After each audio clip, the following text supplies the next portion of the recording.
It is my great pleasure to introduce Jamie McHugh, a longtime member of ISMETA, the International Somatic Movement Education and Therapy Association.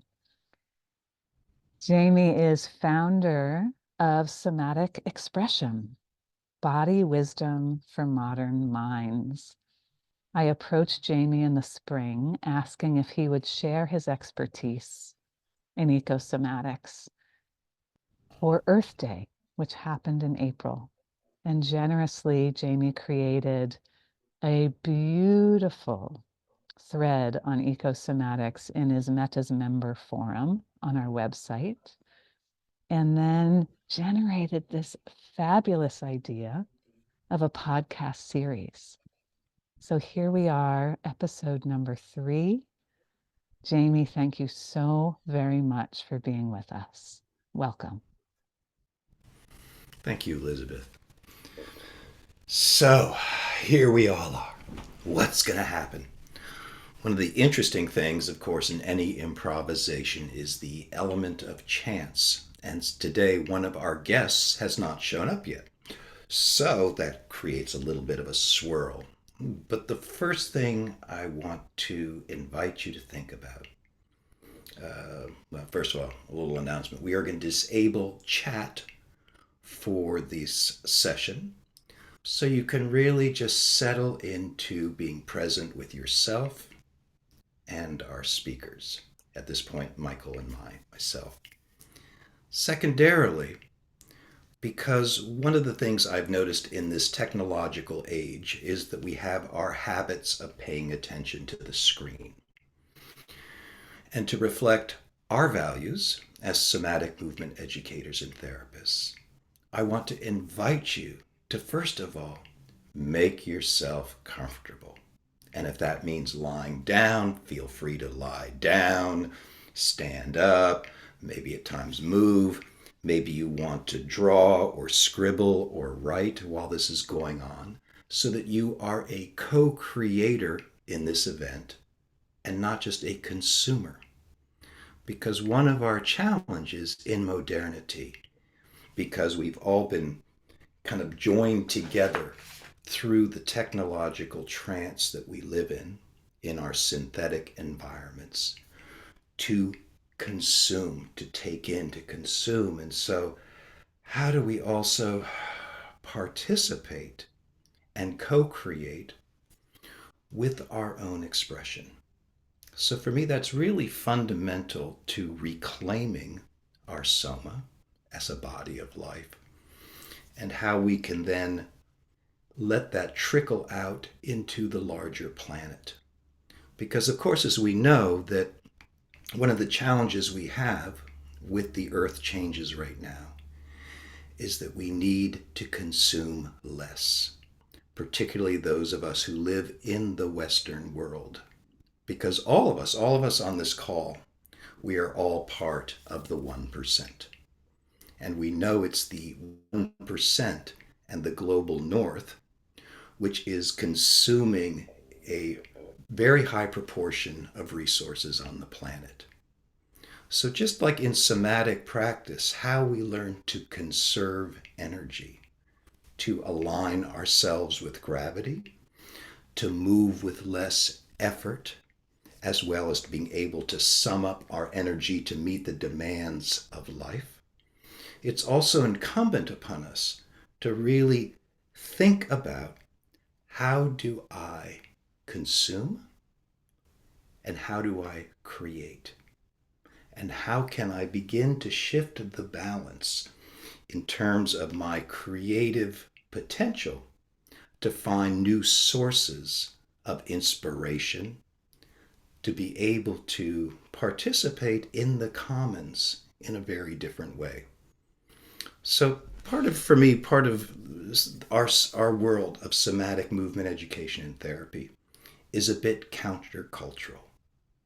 Because to be a body in modern culture is an act of resistance and an affirmation of life. And this series has really been dedicated to how can we remember that we are part of this larger body, this larger body of life that needs our stewarding, just like we steward our own individual nature.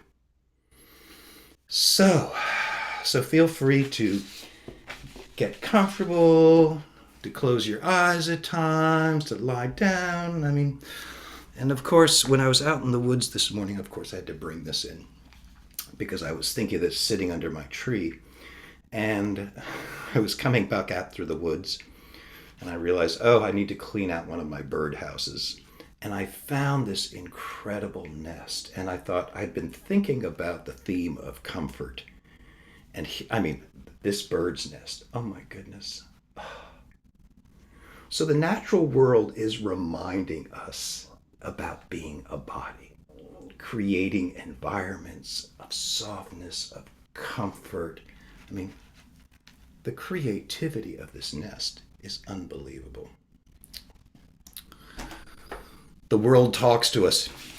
The world talks to us if we're willing to listen. So far, no olive. Okay.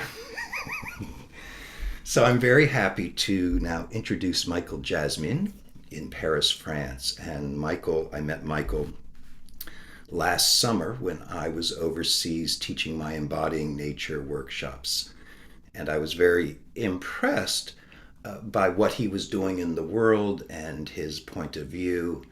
And he was actually the one who inspired me to do this podcast series. I thought, there's just so many people doing in their own unique way pieces of work that contribute to the whole. And of course, so we know one of the challenges of modern life is we have, thought leaders and YouTube influencers and people doing grand actions.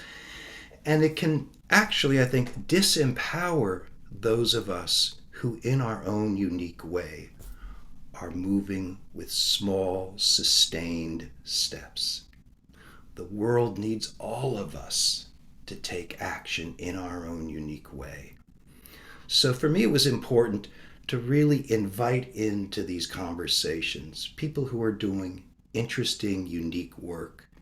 One, as a way to bring their point of view forward, but also secondarily to stimulate your creativity, your questioning, your dreaming about, what is my unique path and what can I uniquely contribute to the larger world body? And I think of that contribution not being as sacrifice or burden, but something that brings you alive, right? That really brings you alive in this reciprocity, in this dance with action in the world. So, Michael, welcome. Thank you, Jamie. And I'm very happy, to be with you. I am very moved by your beautiful words. And I feel honored to share this time with you. So, yeah, very happy to be here. And I feel very connected by what you shared with us about participation, co-creation, and on a very simple way to share our personal view on a larger scale to sharing and links are very essential. So yeah, I don't know if you have some question to orient or exchange as you want. Sure, beautiful. So, for me, the theme that I really wanted to focus on was attention. How one of the first acts, the precursor to action, Mm. is pausing, sensing, paying attention. And through that paying attention, harnessing the powers of our consciousness to really settle, consider, contemplate, as opposed to getting caught up in the rush of life. And Mm. Mm. I know that your work as an archaeologist has really trained you to contemplate and attend to place in a very unique way. So could you begin by like saying a little bit about that, you know, your practice and what that has taught you? Um, yeah, about my training in archaeology and how it gave me some uh, specific abilities to attention to the land. I will try to sum up like briefly and simply about this training in archaeology. So it was some decades ago. I will say I'm still active in archaeology, but much less than well, more than 20 years ago. And I'm much more involved now in dancing, ecosomatics, and things like that. But I still feel strongly how it gave me a very original way to look at, let's say, at the land. I will say that archaeology, for me, is about a perception and a study of space and time. You know, just these 2 points, like very simple points. And about the land or the space, in fact, it's a multi-layered perception. This is the very first point that it gave me, you know, not just to see something which is flat, but to have a relation, like I think it's very like that, like multi-layered. And about time, in fact, it was a deep time feeling and sensitivity. You know, it's how it evolved and how it gave me a very specific way. Then perhaps to give an example how it works and about this archaeological training. I will not speak about like the theoretical training, yeah, very the one which is into the space and the land. We used to talk in archaeology about surveys.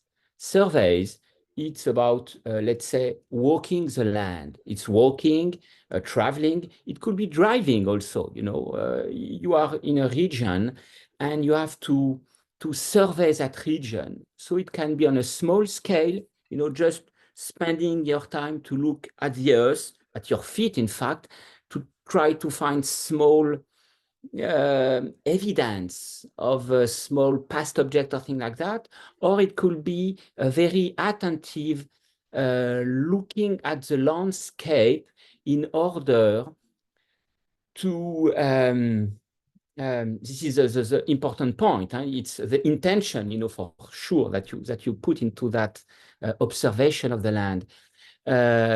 So it's not just looking at the land; it's to try to see all kind of anomalies or cultural things that will give you clues about past human activities. So your intention is, for example, I remember I was in the south of France looking for Middle-age mines. It was a region well known for these subterranean activities. And at that time, I don't know, 8 centuries ago, it gave lots of wealth to that region. So the surveys was to try to find new mines.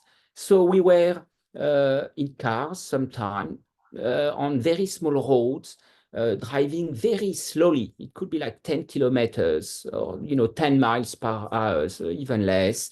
And we are, you know, like scanning the landscape. So we have a precise intention. And in the same way, it's a constant interrelation trying to decipher or to understand the thing as if something was hidden or not yet discovered. And I remember that, you know, I'm doing that for hours and hours, or by walking and then doing other archaeological activities. It gave me a very specific relation to, let's say, to the land and to the landscape. And what I would like to perhaps to add, you know, it's about the relation to Earth. So it could be like the world, like the globe, about the Earth. But for sure, you know, in archaeology, basically the Earth is the soil. the ground. It could be also the dirt. It means when you excavate something, you will throw everything which is the earth itself, because it's considered as it's not cultural in a way. It's a natural, but you are not basically looking for that. So the relation to the earth, when now looking at that time, I will say that I was spending sometimes months like diving into the earth, because when you are excavating, your hands are into the earth and you are dealing with the earth. And even if you are not on a ecosomatic or ecological approach, it's a very sensuous activity. So, and what is important, it's about like your own relation to the land, to the landscape, like, because the territory is not the map, for sure. And when you are looking at the ground, in fact, what you try to understand, it's what is going on in the underground. So it's very related, to the seen and the unseen. So, so the visual perception, it's the very first sense that is in action. And it's a strong emphasis on that, but it's not the only one. I would say perhaps it starts with that, with that visual interaction. And then there is, when you are excavating, it's a very strong body engagement. And for me now, when I'm looking at that time, when I was in my 20s and excavating for months and months, and especially in the Near East, Middle East, like it's very hot. You wake up at 4 in the morning when it's, with the sunlight, the sunrise. It's something which is very related to, all the atmospheric and, night and day rhythm. So it's something very, in a very natural way of, being in the season. So when we are digging now, for me, it's very much like an archaeological choreography. It's some sort of a dance, for sure. At that time, I was not thinking like that. But now when I'm thinking to that, for sure, we are like very weird way of moving. When you are excavating, for example, we are walking on walls, because, floors, when you have a floor, you have to avoid, to protect it. So you don't walk on floors, you walk on walls, because it's something which is strong and stable. So there is past space. It's like a kind of a weird, forgotten land, something which is, it's another land in a way. And this relation to imagination is, for sure, is very strong.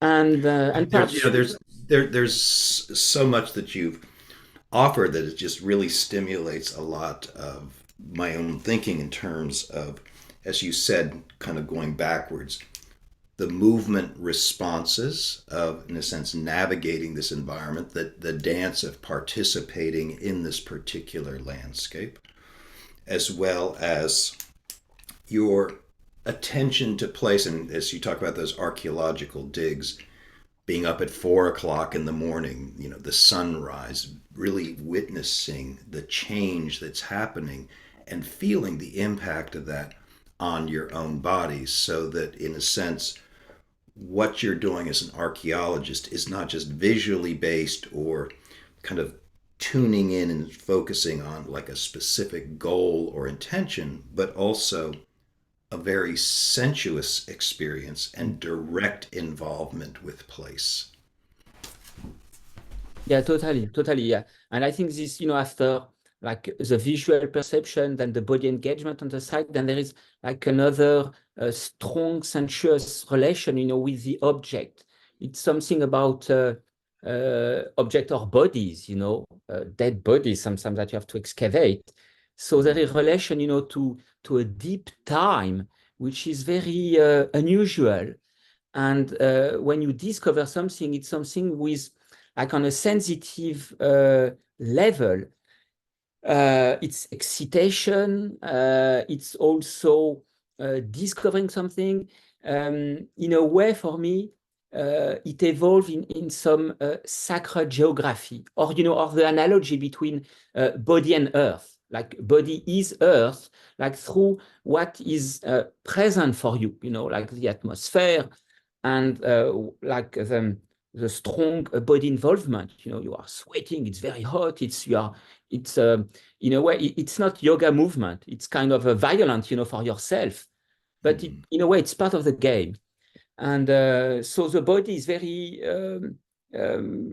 incorporated or very present into all this stage, in fact.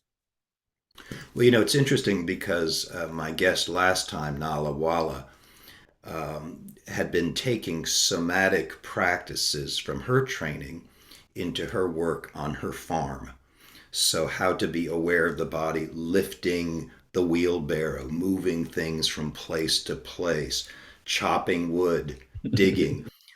So, in a sense, because as you said, it's not yoga, and it can be, with yoga simply meaning union, the union of my body with place, with my activity, and how can I bring that sensibility from training into action as you're talking about it, that very strong action. How do I act and recuperate, right? Move and be still. How do I begin to listen to both inner conditions and outer conditions? I would say, in a way, just to add one more idea to that ecosomatics as an approach really is like the bioregionalism of the body, right? So that in terms of really understanding place, that is what we do in somatic inquiry, really using sensation, imagination, sensory feedback to locate ourselves in ourselves, that in an ecosomatic way, we are also attuning to place and the input of place, the movement of the trees, sky, the feeling of the wind, so that wrapping ourselves in the larger body as a co-creative practice. Mm. Mm.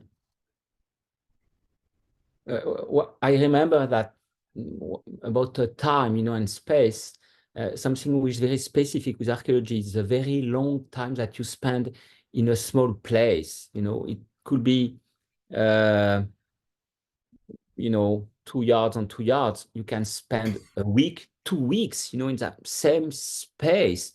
So it's something like you are very engaged in a tiny place of the world, and the earth is very present. It's something like very basic in a way, and like all your body is there, and with all around you it's earth all around. It can be several meters deep.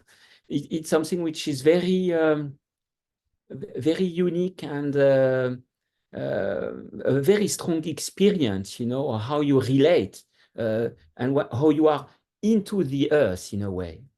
Mm-hmm.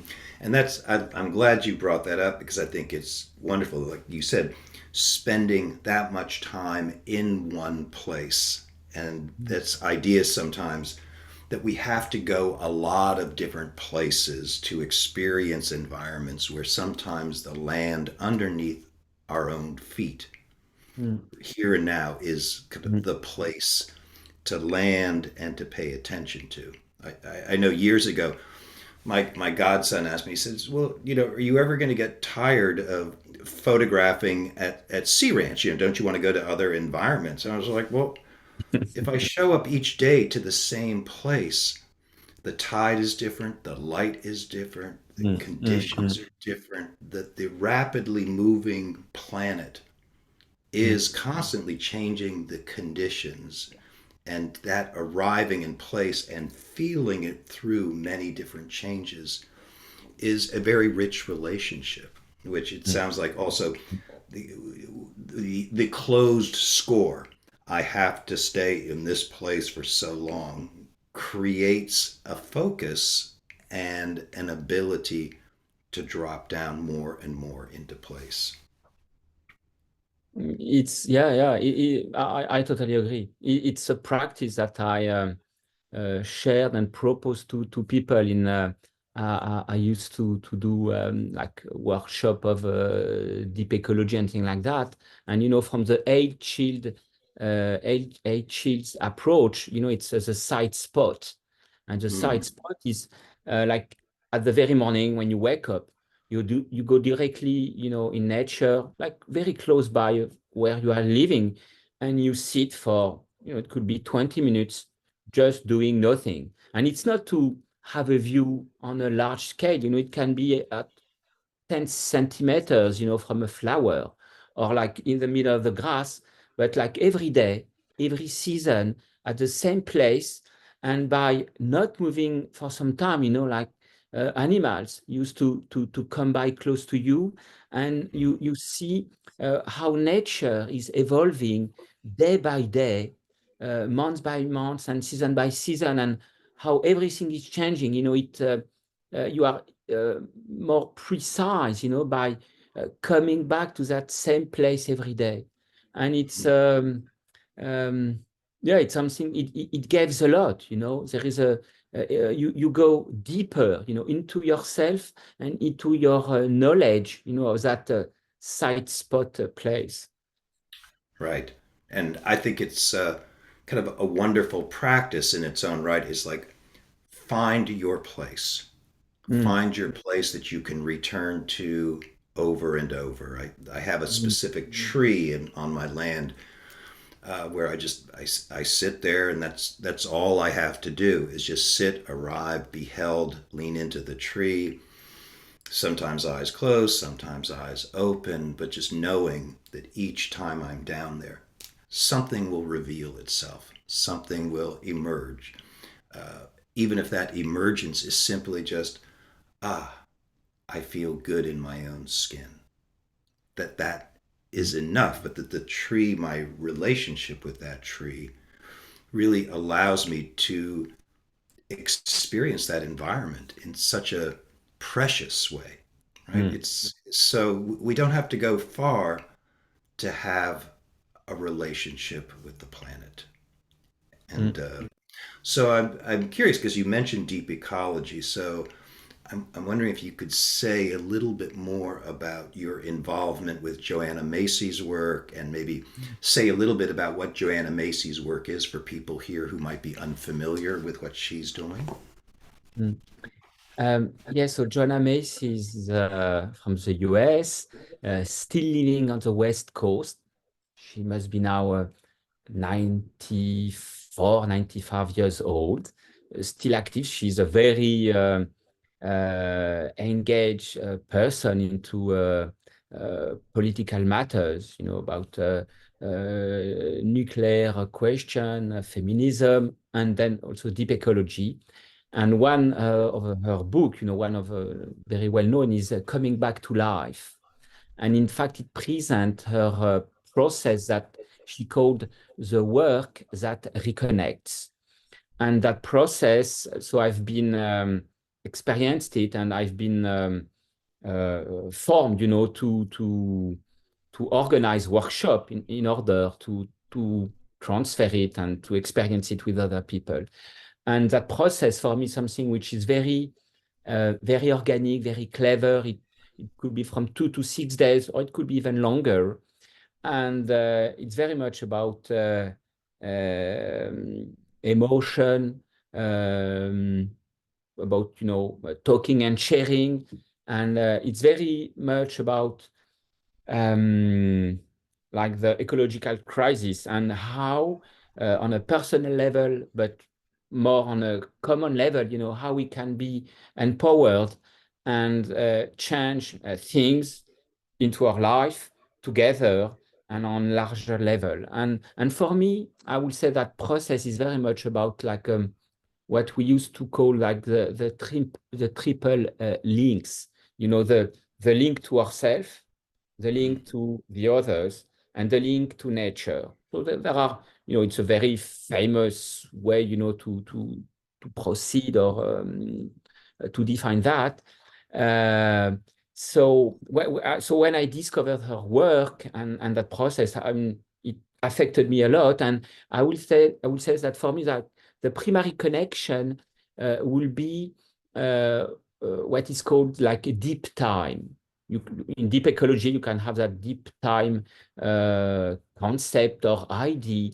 And I will say there are some practices or rituals, it could be named like that, where when you can experience, some connection with ancestors. So it could be like with Earth, something like that. But let's say deep time experience, it's yeah, that kind of connection with ancestors. And for me, when I went through that, it gave me like an answer, like, okay, now I understand and give some answers to why I started to do archaeology more than 20 years ago. It was like a way to go back, when I was in my 20s and starting to do archaeology. So I will say that deep time is a sensitive connection, to the earth, to the land, to life, to trees, and it goes through our body. So for me, it's like it's one of the connection, between my previous practice and my more deep ecology engagement, especially through that work that reconnects. Hmm. So this feels like a lovely moment, thinking of deep time and space, just to take an easy pause. So I invite all of us just to settle into our own skin for a moment, to let all of this wonderful, rich words just kind of settle as we take a few breaths.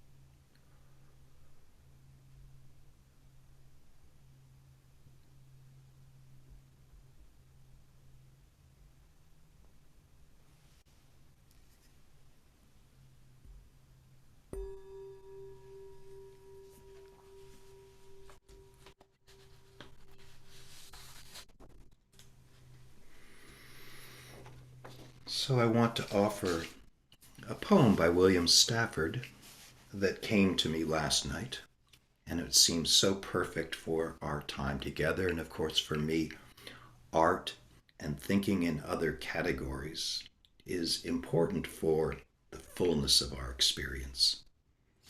This is called Being a Person. Be a person here. Stand by the river. Invoke the owls. Invoke winter, then spring. Let any season that wants to come here make its own call. After that sound goes away, wait. A slow bubble rises through the earth and begins to include sky, stars, all space, even the outracing, expanding thought. Come back and hear the little sound again. Suddenly, this dream you are having matches everyone's dream, and the result is the world. If a different call came, there wouldn't be any world, or you, or the river, or the owls calling. Suddenly, this dream you are having matches everyone's dream, and the result is the world. How you stand here is important. How you listen for the next things to happen. How you breathe.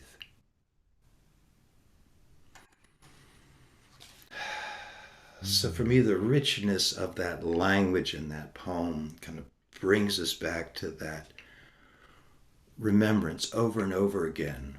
Our breath is a way to bring us back, the rich evocation of the natural world, of the beautiful way that thought can spin a cocoon of images and experience in us.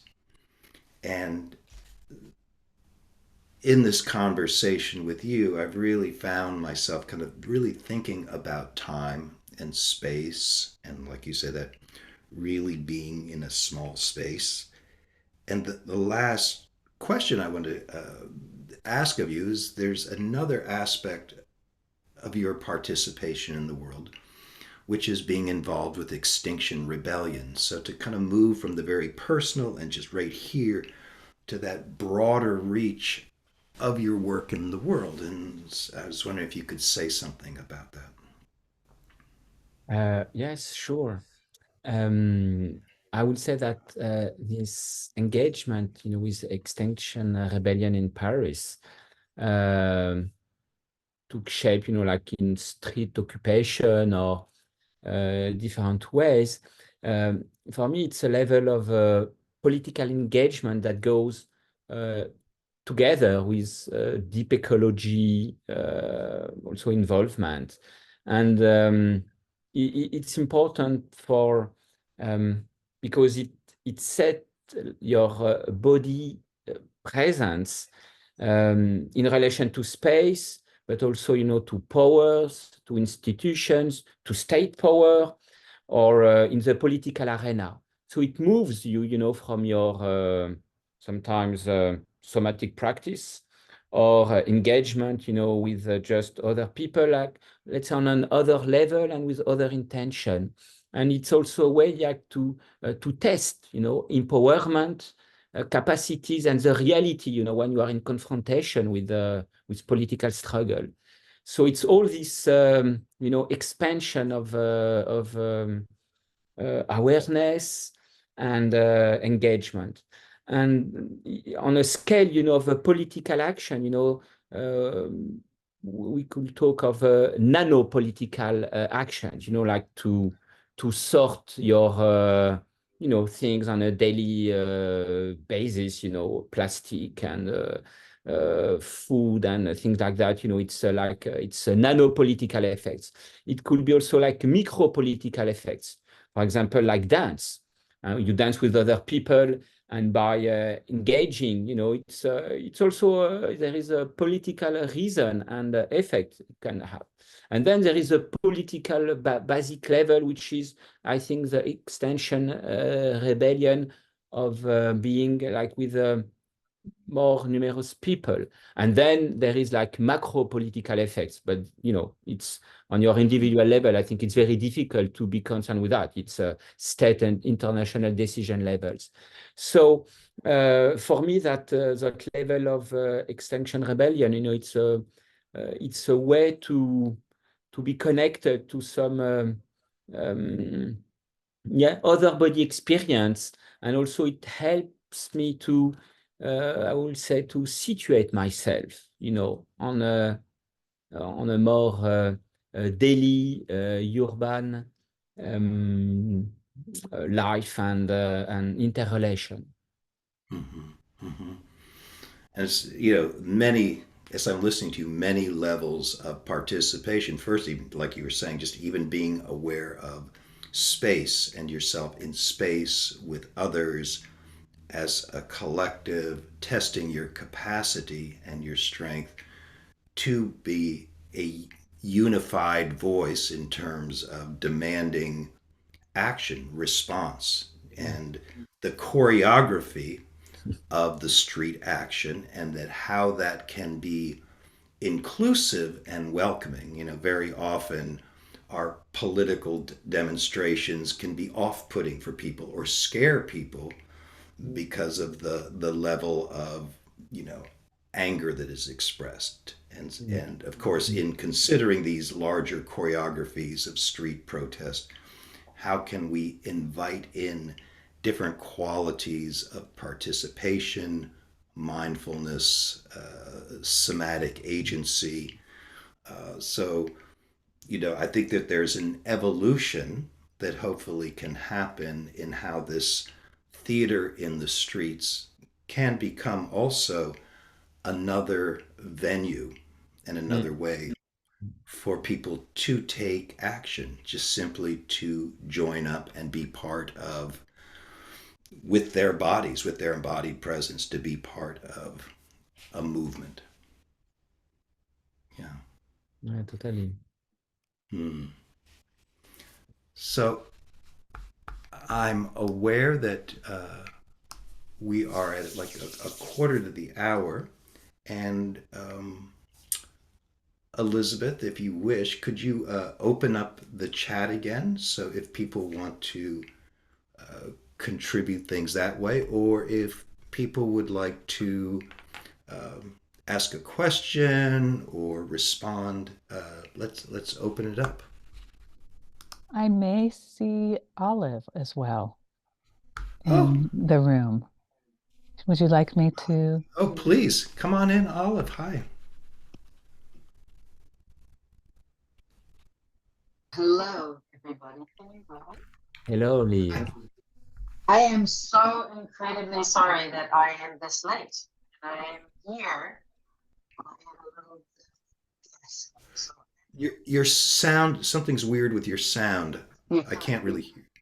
Can you hear me if I speak closely? I've had somebody else. Oops. Somebody else is not here. Is this happening or not? No, it doesn't make any difference. I'm going to just get some help with someone who's, I want to let me see. Okay. Computer, so give me 1 second and I'll be right with you. The chat is now open. If people would like to post comments or questions. My microphone sound is not great. I don't know why that is. Should I just take the headphones off and just use the microphone in it? Or if anybody would like to speak up, feel free to. May we hear the poem again at our closing? Sure, I'd love to do that.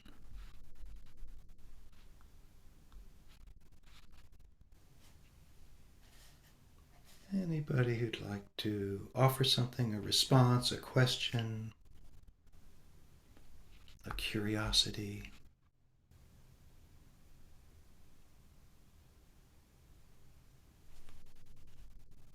So while you all are contemplating that, I have an invitation. Because part of this series is really to, like I said, inspire action.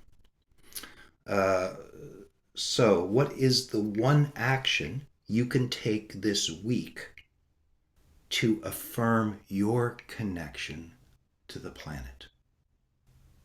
What's one action you can take this week to affirm your connection to the planet?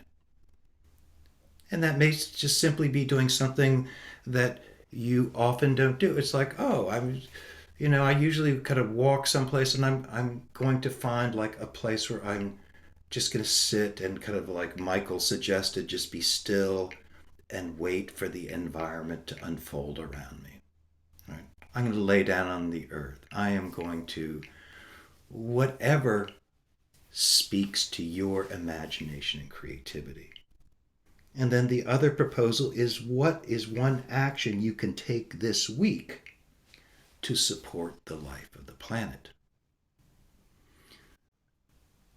So in the last episode, I had talked about, there's many ways to be proactive and support the life of the planet. And one things I've done in the past is, like for my 65th birthday 4 years ago, I did a fundraiser for the Sunrise Movement, the group of young environmental activists, and just had people come together from my community to perform, and all the proceeds went to the Sunrise Movement. And the young people were very grateful that these older people would show up for them and support them. So it was as much that there was the money involved, but it was also just that we were showing up, that we had their backs, I think that was very significant. So that, of course, got me thinking again. It's like, oh, okay, so this year I want to do a benefit for the Land Institute, which is an incredible organization in Kansas, of all places. But they are working with uh, creating perennial grains. And those of you who know anything about farming is that most of the grains we eat are annual, and that of course they have to dig up the soil each time and plant, etc., etc. So the development of perennial grains, grains that will produce one plant that will keep producing year after year, is these plants have very deep roots so that they're drought resistant, or drought resilient, I should say. And that because you're not digging up the land all the time, it allows the living matrix of the soil to regenerate itself. Uh, so that, they've been working on this for years, and I just thought, oh, okay, I really like what these folks are doing. So this year I'm just going to do a hour and 15-minute deep dive class and have the money that comes to that to go directly to the Land Institute. So I think that's what I want to keep coming back to over and over again. It's really simple. It's just where we put our attention and consider these questions and then find action. Because as the great activist and writer Edward Abbey said, sentiment without action is the ruin of the soul. And I think that that is so beautiful and succinct, that we can have lots of sentiment and feelings about what's going on, but unless we put our values, our feelings into action, right, that it's just a transient experience. So how do we get behind and embody our values? And I see that. Oh, thank you, Laura. She says, thank you for that question. I've been looking from far, a place on the corner of an island in the center of the city, and I've been thinking, why don't I go there to sit and just absorb the water? I will do it. And she's regularly supporting Tree Sisters to plant trees. Beautiful. Yeah, the organization Tree Sisters. So, Olive may be ready to come back. I'm not sure. But Olive, I can't spotlight you unless you there you go. Bring your video back on. Let's give it a try and see.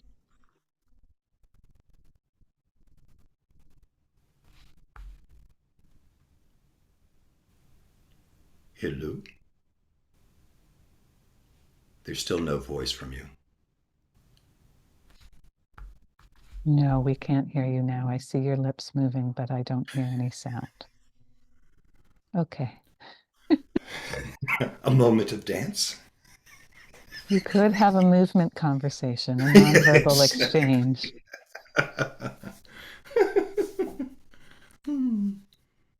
Well, since Olive is here in person, Michael, would you like to, because you had started this conversation telling us how it was your work with Olive that kind of got you going in this.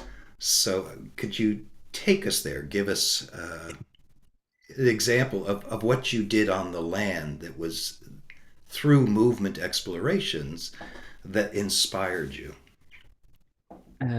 Yes, I remember, at that time I was living in New York, and when it was, well, at that time it was in 2004 until 2007, and I went to DTW, so Dance Theater Workshop in New York. It's a place with like lots of spectacle and things like that. And I was waiting for someone outside, and there was a screen, and on the screen, two people, were dancing, moving like weird kind of movement without music in weird place. I was like, what's that? I never saw something like that. What are they doing? And it was body cartography. It's like the group, it was Olive.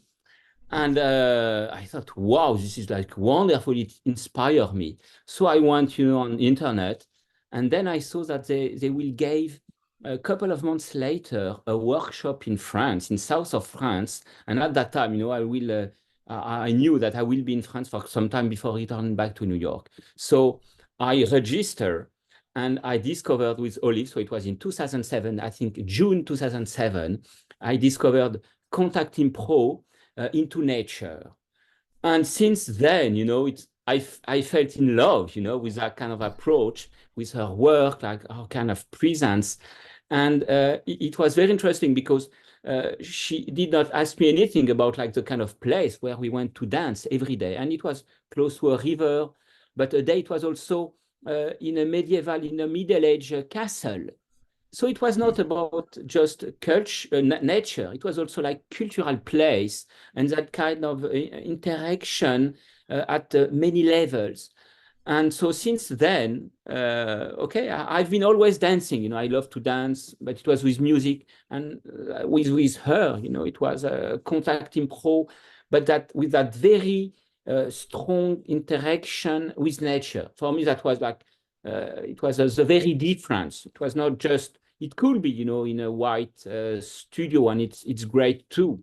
But what she proposed in 2007, it was very like to dive into nature and just improv. You improvise. So it was like a great experience. Like it was a very genesiac time for me. That's beautiful. I love that. I hope you received all that, Olive. It's such a great story, and I was just imagining you in the land and in place, and the kind of combination of the two, like you said, culture and nature, and that place where they meet through the body and our participation. It's lovely. Thank you. Yeah, can you hear me now? Yes. Yay! Oh my God, I'm so sorry. I'm really so sorry, everybody. And really to Michael and to Jamie, I'm deeply sorry. I'm here on my phone now and I plugged my headphones in. So I'm plugged into the wall. So I'm here and I can talk. So, Welcome. Thank you. Thank you. I took your breathing invitation and your pause very fully a moment ago. So nice. So I'm very aware that it's 2 minutes to the hour, and so it is. So we're going to kind of shift into half hour of overtime and Q&A, and people who want to stay and converse, and of course I'd like to kind of hand the platform over to Olive then, so she can talk about her work and in relationship to your input. And I had a request to read that poem one more time, so that feels like a really good way for us to roundabout close the hour. So once again, William Stafford, Being a Person.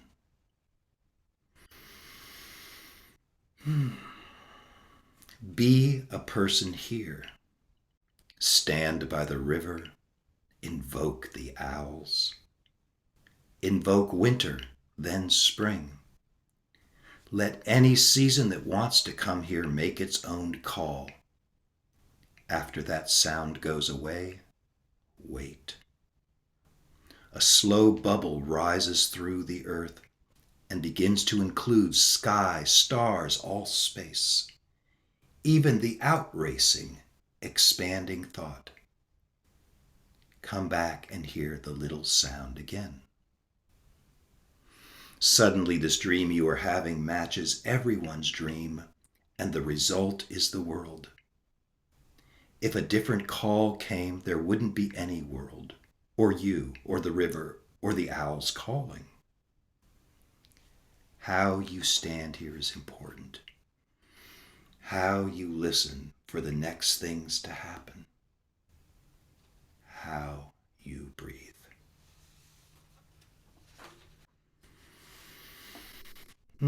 So thank you all for coming.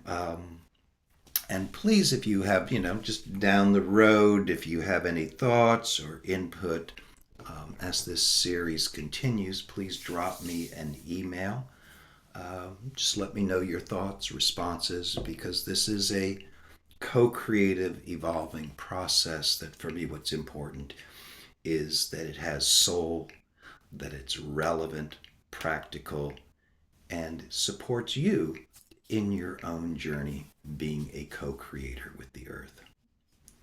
So thank you all for coming, and now we are going to take a moment, those people who need to leave at the top of the hour, to go ahead and make that change. And we'll go into overtime with Olive and the rest of you. Taking a minute, including Olive. Oh, lovely. So just reading some of the chat. Manda Johnson, taking a somatic walk with my grandchildren next week, including elements of ecosomatics in a course I'm facilitating for Pachamama Alliance in February and March. Beautiful. What is the link to join the next sessions? It's on the Ismedo website. Are you still here, Elizabeth? Yes, you are. I am. I will put that in the chat. You'll put that in the chat. Thank you. We have to go. I wish we could have heard how. Beautiful. Bye, Adriana and Roger.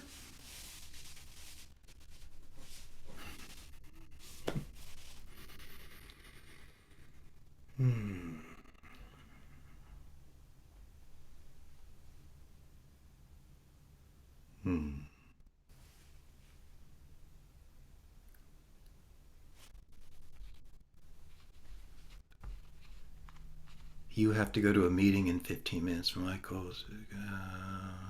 Yeah. Okay. Yeah. Good. So, because this is our opportunity to converse, why don't we start with Olive, anything that you would like to, in this moment, bring forward in terms of some of the questions about, your experience as a practitioner of body-mind centering, and of course the journeys and excursions through the interior of ourself, and your work in the environment, particularly with facing extinction, kind of arriving on land, and your sensitivity to place and that inner and outer dialogue. I'm bringing a large field to the moment, and so anything that strikes you to jump in.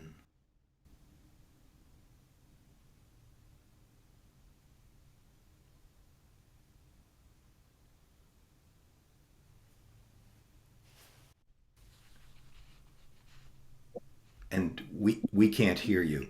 You need to unmute, please. Oh, there you go. Okay. Even better. Thank you. Yep. You can see I'm like blind on my phone with you. Here we are, and I'm hand holding my phone. So it's an incredible, like it's a huge question, and I think that the really small big piece that I want to start with is just my own sense of I think like heartbreak and grieving, and that is sort of unfolding in these, I don't know, in this past period of time. And I the past month, the past 5 weeks, the past 6 weeks, the past, I don't know, I'm just deeply in it right now. And I think as we come into this holiday season, and I live in Oslo in Norway. So also this feeling of what culturally is sort of unfolding around me, and how the mismatch or the kind of just even arriving in solstice, like I have a massive disorientation, which is sort of partially, I think, why I even missed the beginning of tonight. Like I don't exactly know what's happening, and something is happening inside of me. So I just I think that I enter the somatic work is so important for me as a way of kind of grounding and orienting to the present, and also orienting to the minutia in a way. And then I've been very much in these past days, like I've been in video editing land and orienting towards like organizational needs that have been required of me outside of my practice, actually. And I just noticed that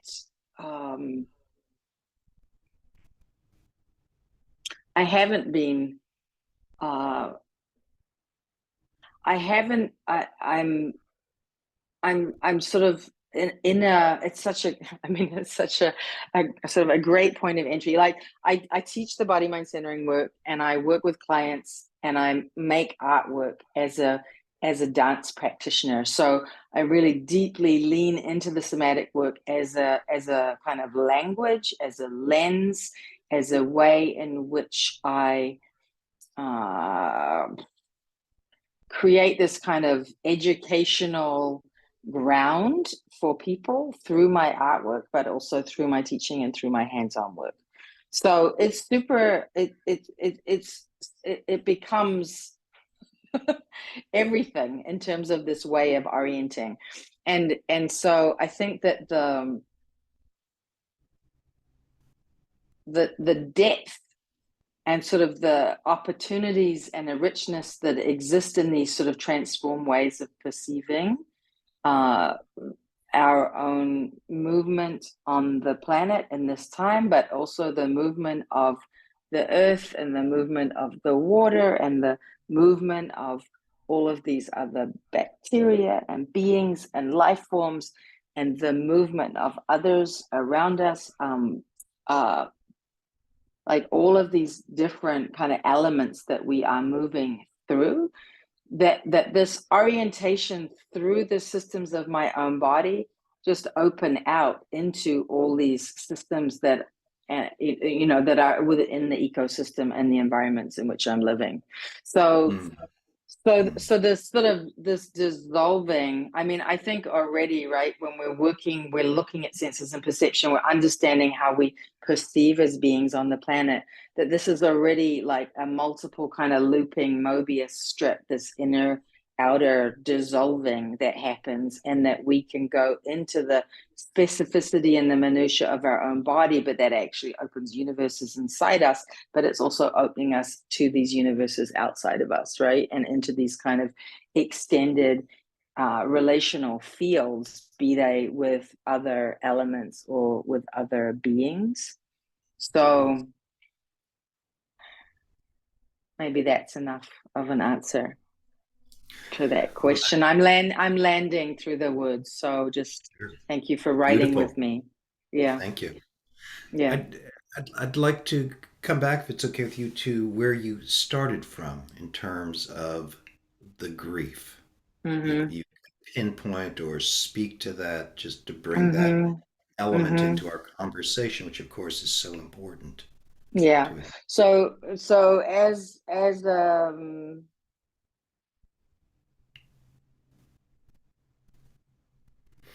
yeah, I don't even know where I want to start, because it's entering in from so many different places, and I can actually just say if I was to go in a very grounded way, and to not talk about the whole planet, and to not talk about every war that's happening, and to not talk about being Jewish, and to not talk about being a migrant living in a culture where I don't speak language. Like, there's so many layers to this conversation. But I could say that I've been editing this video footage of a project called Resisting Extinction. And I've been editing this video footage into a trailer. And I absolutely struggle with that process of taking something that's deeply durational and deeply local to different ecosystems and deeply material with such integrity to the people who have delivered the work, and turning it into this other thing. But I'm also been in these repeated sort of somatic storytelling experiences with all these different artists that I've been working with over the past 3 years, how touching that is. And then all of a sudden I'm in a spider web or I'm inside the mosque, like I'm in this sort of zoom in like experience. So it's like I haven't been out. We've had incredible snow today, like tons and tons of snow here. So I haven't been outside in the elements. I've been deep in this kind of space of the artistic practice of the work, but through the lens of the camera, through the lens of the eye. And I could talk about that for a very long time, but there's something even about that process that is both empowering, but it is also, for me, really challenging to exist within, for example, the marketplace of the production world of the arts and what that requires of me. So I think just the reality of being sort of locked into a seat, like on a very personal and grounded level, of being at a desk and locked into a seat for days on end inside of this material is a big like paradox in a way, Sure. Sure. and so there's that is happening on top of my inability to also take action around other things that I would like to be out in the world, engaged with others in a way, collectively with other people. But I think this holding, so within Resisting Extinction, we're really opening up spaces for our audiences to for us as performers, and hopefully also for us as our audiences to metabolize the feelings that they have right now about the climate crisis, about mass extinction, about what it means to be a human at this moment on the planet. So there's a lot of content that is very like kind of powerful, but also it can be very difficult to kind of either to sit with it or to resolve it in some way, or to hold it within the frame of the performance in a way that's successful, or to kind of be able to close it at the end of a performance, either for the audience or for yourself. So there's a kind of a rawness, I think, in a lot of the material, the questions that get asked and the material that gets exposed within that work. Mm-hmm. And so I think I'm sitting with a lot of that right now. Yeah.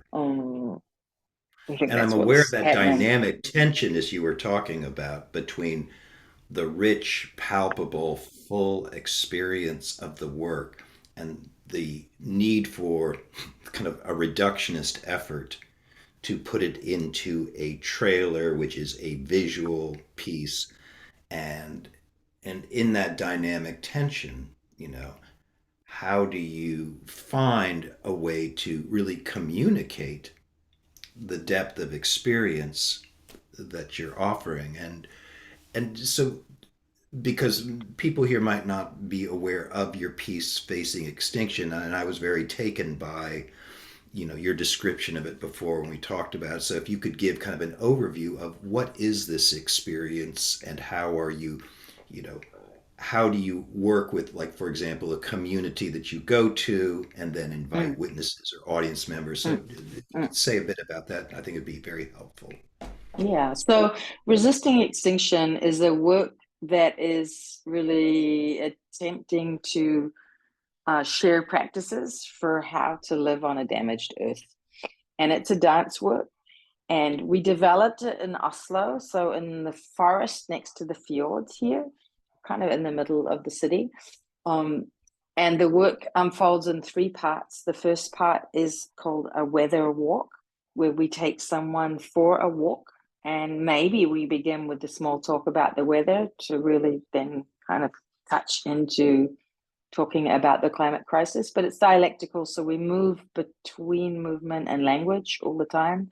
We're kind of taking someone for a sensory adventure through the landscape, and in the process of taking them physically for a journey, we're also doing it with language and kind of opening up spaces in each other's imaginations in a way to ask these questions and to try and create a space for people to feel what they feel maybe express it, maybe metabolize it.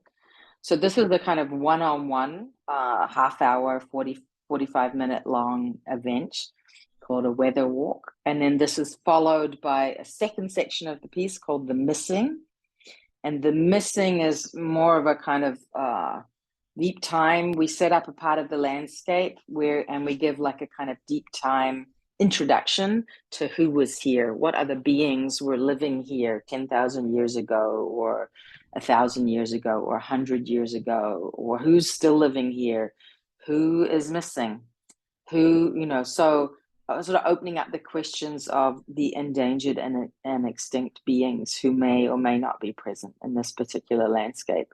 And the audience is invited to walk on their own for about half an hour. And sometimes they sit and meditate, take a nap. Sometimes they really go everywhere and explore everything. We as movers are working in the landscape, embodying in a non-representational way different extinct or endangered beings, and allowing our bodies in a way to be kind of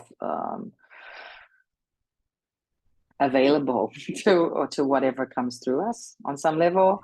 And I know Otto, who I collaborate with, Otto Ramstad, always likes to say it's also about what, in some ways, within our own behavior as humans, what's also becoming endangered within our own physical capacities. What are we also losing?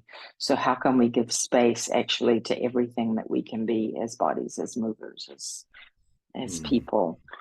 So then the third section of the work, the audience gathers back together. We collect everybody and we have a conversation about how today we would like to practice dying and decomposing. And each of these dying and decomposing practices are in relationship to different climate scenarios. So for example, if the Gulf Stream stops flowing, stops moving, and it gets colder and colder here in Norway, and actually we've run out of firewood and we've gone out to try and find some more firewood, but we don't realize how cold it actually is, and we never make it back to our house. So we end up freezing to death. So the audience gets to choose a way that they would like to practice dying collectively. And I really, take the form of a somatization to lead people through a biological, physiological process of what would happen to their bodies, what would happen to our bodies collectively if we were to die of freezing in this specific example. And then what would happen as our bodies decompose, and how do our bodies begin to become distributed into the system, into the earth, into the birds, into the bears, who else is here, the worms, right, the flies, who else is here that is going to begin to kind of help us transform. So and then we sing for the audience. So this is like a 2-hour long work, and we've been we developed it in Norway, but we've brought it to New Zealand, to Aotearoa, which is where I grew up. And we have also performed the work in Estonia, in Tallinn, and also in Sweden. And we are, as we tour the work, we have a kind of ecological touring model where we bring, I come and work with local artists. And so we work kind of half or 2/3 local artists, and then a small group of us tours from Norway. So this is resisting extinction right now, and the practice of really, I just say one thing, Michael, just really like arriving at this place for some people during the dying and decomposing, where they feel the resisting extinction being something they perceive on a cellular level in their bodies. So really this question of what is it also to come closer to dying and decomposing as something that is inevitable for all of us, but outside of the cultural frame of human beings, right? So this is kind of like how animals die and decompose. the narrative in a way. It's brilliant. It's brilliant. I was Thank as I you. was listening to you recounting the piece, I was aware of a piece I saw this year that Peter Sellers created on video uh, called "The Body Is Impermanent," and it was working with working with the Buddhist sutra that recounts, all the processes that are happening with the body as it decays. Mm. And part of it for me was just unbearable Yeah. because it just kept going and going and going. And at the same time, I realized the power of that is that that I stayed with that focus that we often don't really consider, and the power of that. And little by little, at the end of his film, the man who was he had three artists, a singer, a visual artist, and a dancer. And at the very end, you see this dancer's body superimposed upon a waterfall, and he gradually and gradually just disappears into the earth. And so there was something that was grueling about it, something that was beautiful, something that was tragic. I mean, all of that. And I imagine your piece, and this is partly what I'm curious about, is you are proposing, and I don't know if people who show up for the performance kind of know this is what they're getting into, and that in that performance, holding the space for the provocations, and just as I'm curious about that interface between the strength of what you're offering and how people hold that, respond to it, kind of what they're left with. Michael raised his hand very quickly. Yes. I have to leave. Thank you again, for your invitation. Olive, it was wonderful to listen to you. I would love to continue this exchange with both of you, and so thank you for sharing that. It's a beautiful project. Thank you very much, and I'm very sorry to have missed your earlier talking. I look forward to listening to the recording and getting in touch. Okay, bye-bye. Thank you, Ma. Okay, au revoir. Au revoir. Goodbye.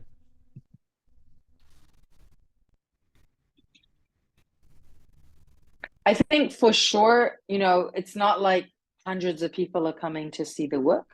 The work is for very, intimate audiences of not more than 25, 30 people at a time. And I think people see the title and potentially read the description, but for sure, some people don't know anything and they show up.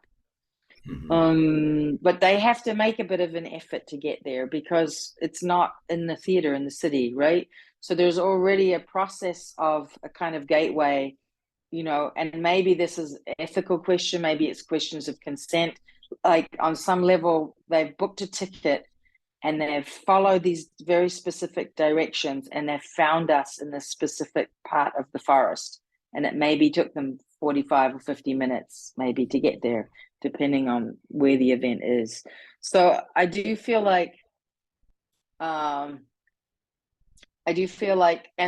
because the work is in that order also, that there's a kind of orienting and an opening that happens and a grounding and a landing that happens in the weather walk that has also some mild disorientation in it, but it's with another person who is also really attending to you and listening to you, right?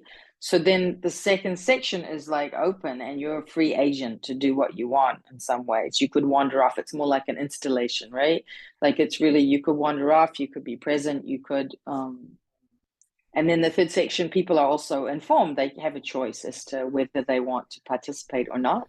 And together as a group, we decide what we're going to practice. And so it's very interesting to have this exchange around what's terrifying and actually where people's curiosity is and whether people want to move to what's terrifying or they want to be with their curiosity or they're not interested in doing any of the proposals. And for sure, 99% of people want to try, and we go and lie down in a certain part of the forest or on the beach and practice together. And people are, I think, mostly just super curious. And I think some people are like, I think the reality is it's quite beautiful and it's quite gruesome and it's quite horrific, and it is also asking quite a lot of people to stay with it. Mm-hmm. And so there's a kind of attending that I do as the host or the guide of that process, and there's an attending that each of us who has taken somebody for a weather walk earlier in the walk also then comes at the end of the piece to connect with people who have been through the dying and decomposing practice to see if they're okay, and to kind of check in and be with them at the end, right? So a kind of cycling back to the beginning before they leave. Mm-hmm. And for sure, some people come undone. But I often feel like the people that come really undone are the people that are up for coming really undone. Like, I know who they are, those people, and I know their backgrounds. And I know also, that some people are not able to relax, and some people fall asleep. And some people have to get up and change positions a lot through, so there's all these different responses that happen. And I think a lot of people are just quite either excited, a little bit scared and anxious, and then quite deeply moved. And then feel actually, like I guess one would do doing any kind of death meditation practice, maybe less fear about that proposal if they had to do it again. So they've also passed through some kind of threshold collectively, or we have passed through some kind of threshold collectively that feels important, so that the question of death becomes less of the thing that we're scared of, so that we can actually get closer to this question of extinction, or so that we can actually get closer to what our collective, agency, capacity, what do we want to do here together in this moment? How are we going to come together collectively, actually? So it's like I talk about this, and it's like it comes back to also for me, like early childhood and being like an anti-nuclear activist at the age of 11 or 12, like all of this earlier activism somehow is like there in this moment inside of this work, and this kind of struggle, I think, to on the one hand be able to not be able to hold like the kind of the scale of what's happening on some level, but being able to ground ourselves in the dirt and in the water and in the moss and in the spiders and with the trees and with each other through our touch and through tasting the leaves, and like to really be in the minutia and in the vastness of the sky, like to be able to do that together and to practice those things together feels like one way of surviving, and one way of loving life, and one way of being in love with each other, and why we want to be here. It's beautifully said. Well, I mean, as you're talking, and I'm imagining it's one that you are guiding a very important ritual or initiation into this consideration, but that you're also doing it in the web of life.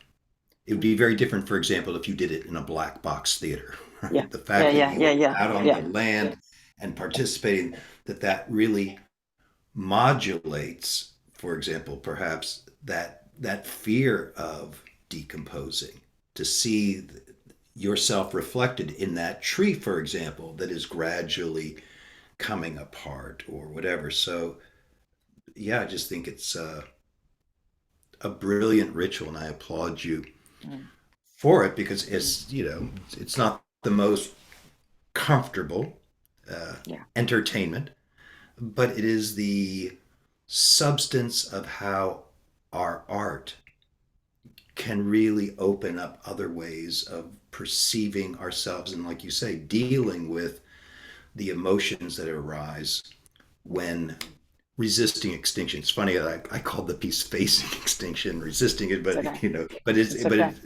but that's implicit in it is that the resistance to this process that can feel "quote unquote" inevitable, uh, but maybe not, and that is where magic can happen. Mm. I'm aware that we could keep conversing, but I'm also really want to acknowledge our host, Elizabeth and Ismeta, for holding this space for us. And I really appreciate our time together. And let me put very quickly in the chat a way that you can contact. Oops. No, to everyone. How you can contact Olive, how you can contact Michael, Mm. and if how you can contact me if you want to drop me a note about the series, or as I said, that all of this is an ongoing process, so I appreciate your input. And once again, I very much want to thank Ismeta for hosting this event and for Elizabeth having the vision to get this going. And I really hope that our community can continue to reach out into the larger world and interface with people in different disciplines as we collectively find ways that our action can be magnified and be the change we want to see in the world. So, Elizabeth, anything you want to say to close things out? A bow of gratitude. Thank you, Jamie, for showing up so consistently in this space and making such a generous offering to the extended community of somatic movement educators, therapists, artists. This is crucial material, and I appreciate how artfully you're bringing these conversations forward. And thank you to Michael and thank you to Olive for being an important part of the process here in episode 3. And everybody that showed up, thank you for your benevolent Absolutely. attention and your co-creative responses. Yes, thank you. Thank you all. Mm.